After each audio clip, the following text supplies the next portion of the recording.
There's a moment in tennis that nobody talks about. It's not the point, not the match, not even the tournament. It's the exact second a player walks out onto a surface their body hasn't touched in months, and their feet tell them something is wrong. Everything they've trained, everything they've reinforced, everything their muscle memory has been quietly perfecting for weeks, it all misfires at once. And most of the time when that happens, the crowd doesn't notice. The commentators don't flag it. It just looks like a bad game, a shaky set, a player who's struggling to find her rhythm. But what's actually happening underneath that is something far more unsettling. And right now, two of the most watched players in women's tennis are about to walk into exactly that moment, at exactly the wrong time against exactly the wrong opponents. This is the story of the most brutal draw in recent WTA memory, why it matters more than anyone is saying, and what it could mean for the next 2 weeks of the entire sport.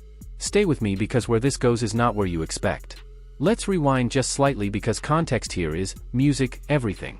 We're at the Berlin Open, grass court, first grass court event of the entire season for most of the field. And I want you to really sit with that for a second because I don't think people fully appreciate what that means.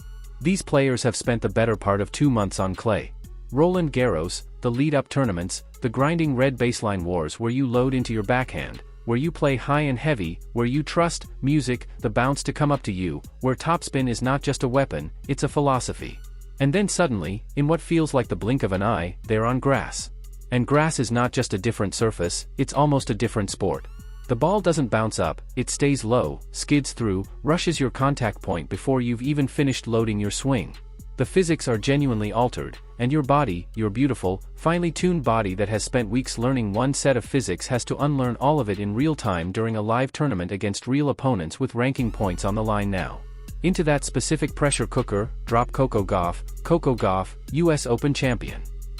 One of the most talked about players in the sport, a player who at her peak carries a forehand that spins somewhere between 2,400 and 2,700 revolutions per minute.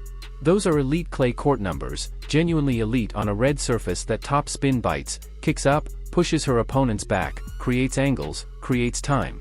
It is a weapon, but here's the part that should make every golf fan's stomach drop slightly. On grass, that exact same top spin that makes her so dangerous on clay gets neutralized. The ball stays low, the kick doesn't happen, the contact point drops, the recovery window shrinks.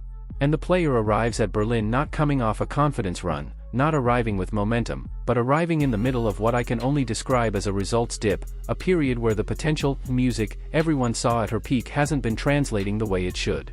Thinner mental margins, slightly less certainty in the big moments.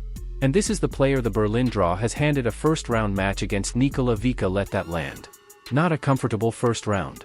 Not a lower seed still figuring out the surface, a Czech, grass court specialist who just reached the final of the Birmingham Open. Not the semis, the final on grass weeks ago. She arrived in Berlin not calibrating, not adjusting, not searching. She arrived ready. Vika's game is architecturally built for this surface, in a way that makes the matchup deeply uncomfortable to analyze. Her slice backhand is one of the cleanest weapons in the draw. It stays low, it forces you to play up through a contact zone that grass absolutely denies you, and it feeds directly into the rhythm that Gauff least wants this match to fall into because, if this becomes a grinding, low-bouncing grass court war of attrition, everything, shifts in Vondrousova's favor. She's been playing this exact style for weeks. She has the reps, she has the confidence. She has the surface memory that Gauff is still trying to find. And that specific gap between a player who has been winning on grass, and a player who is playing on it for the first time this season is not a small gap. It's not something talent automatically bridges. It's something that has to be earned ball by ball, game by game through competitive exposure that Gauff hasn't had yet. This is round 1. This is before she's even played a single competitive grass court point in 2026. And the draw decided this is where she starts. But let's say something remarkable happens. Let's say the version of Coco Gauff that won the US Open, and I genuinely believe that player still exists somewhere inside her, shows up. Let's say the competitor takes over, finds something in the deep end, and gets through Vondrousova. Let's say she wins. What's waiting? Here's where the draw reveals its true brutality. The bracket has placed Gauff in a section alongside Aryna Sabalenka and Jessica Pegula, meaning that if she keeps advancing, she is potentially staring down a quarterfinal against the world number 1 herself. Sabalenka, the most dominant force in women's tennis over the past 2 years. And I want to be precise here because music, Sabalenka on grass is not Sabalenka on hard courts. She's something different entirely. Her serve on this surface might be the single most lethal weapon in the women's game right now. The flat delivery doesn't give returners anything to work with. There's no upward bite, no friendly bounce, no moment of breathing room. It comes through low, fast, music, and devastating. And her first serve percentage on grass historically sits between 67% and 70%. Music, she is not guessing. She is imposing. And for a player who is still searching for her grass court feel, trying to return that serve is a problem that, music, doesn't have an easy answer. So, step back and look at what the draw is actually asking Gauff to do. Music, beat a grass court finalist who just came from a final on this surface, then beat one of the top seeds to reach the semis, then, music, potentially beat the world number 1 to reach the final, and then, and this is the part that made me stop, music, and stare at the bracket for a genuinely long moment. If she somehow clears all of that, music, she could be looking at Elena Rybakina in the title match. Rybakina, the Wimbledon champion. Possibly the most naturally gifted grass court player in the entire field.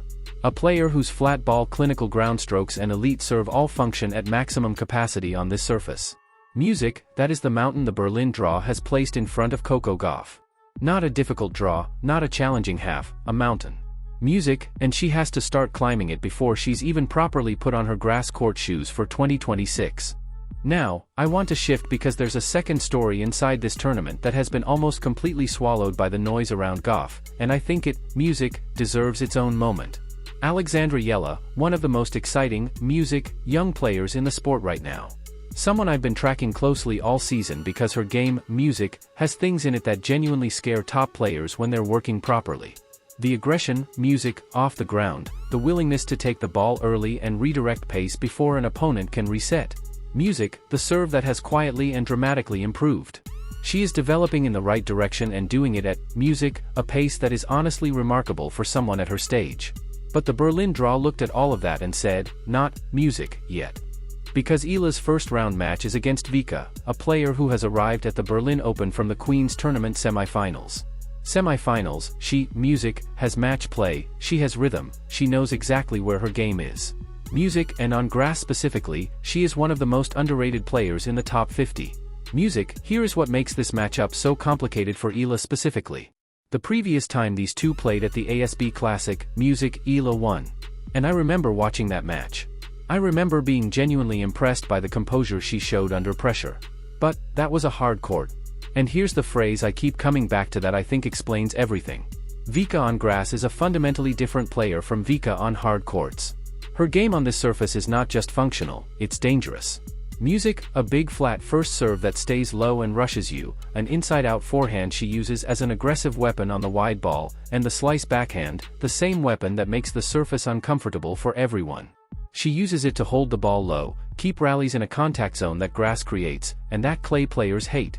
She has been practicing this exact, music, game at Queen's under pressure in front of crowds against quality opponents, and she arrived in Berlin with all of it firing. Music, that is what is waiting for Eala in round 1, and Eala, through no fault of her own, is walking into this match with less grass court exposure at this level than almost, music, anyone she'll face this week. The adjustments she needs to make, the music, footwork, the split-step timing, the decision of when to come in, when to flatten out, when to take the ball early, those are not decisions that get made in practice. Music, they get made in matches, they get burned into your nervous system through competitive repetition.